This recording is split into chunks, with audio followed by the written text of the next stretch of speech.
Hey guys, I'm back with my continuation of the Hellraiser series, and the next one, of course, is Hellraiser Hellworld, the 8th installment of the Hellraiser series.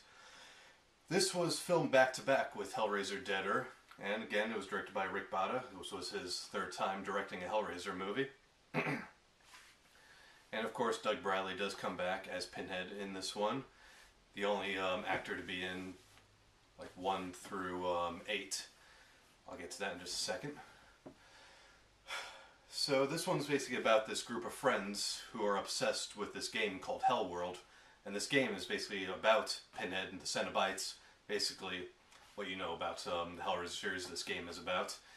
They're also grieving the loss of a friend who committed suicide after being obsessed with the Hellworld game. And then just one day they get this invitation to a Hellworld party, which is at this isolated mansion run by the guy who run by Lance Henriksen's character, who basically is the creator of the Hellworld game. And so after they get to the party, they're introduced to him. He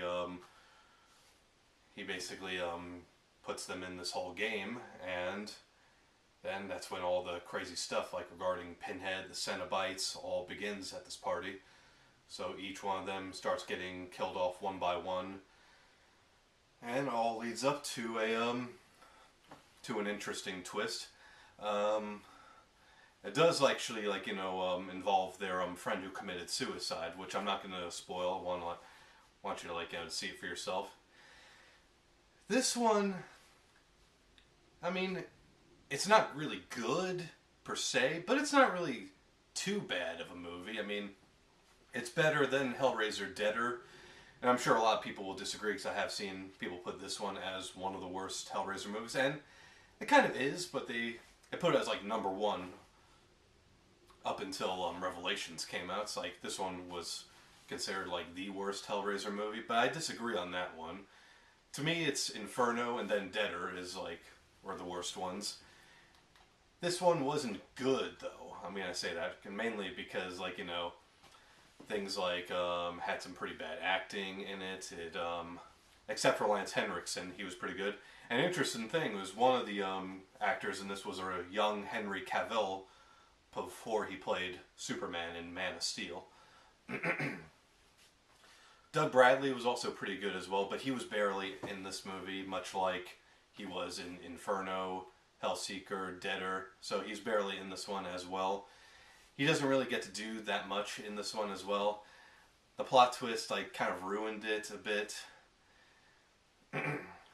But it did kind of feel a little bit like a Hellraiser movie, I'll give it that, because Inferno and Deader didn't really feel much like a Hellraiser movie. This one felt like it just a little bit, though. I kind of felt that making a whole game of the Hellraiser series was kind of cheesy, though. But all in all, it wasn't a terrible movie. I did, of course, like some of the atmospheric stuff when we see like the inside of the mansion.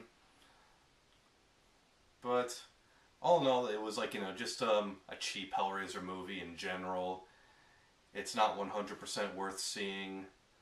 Maybe it's only worth seeing just one time if you're a Hellraiser fan. But one thing you got to appreciate this movie for is the fact that this was the last time that Doug Bradley played Pinhead, because he did not play him in Hellraiser Revelations, and I was hearing things like he didn't like the script, or he didn't like that his salary, his pay was so low. And I've also just heard things that he just doesn't want to play Pinhead anymore. Because, with Revelations, that one was a completely different actor, and also this upcoming Judgment is also a completely different actor. And I think that's really all I gotta say about this one. I mean, so all in all, it was pretty bad, but not that bad. So, I didn't 100% care for it, but it's not too bad of a movie.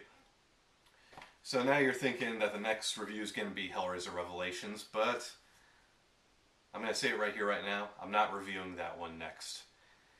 And The reason why is because I reviewed it already back in 2011, around the time when it came out.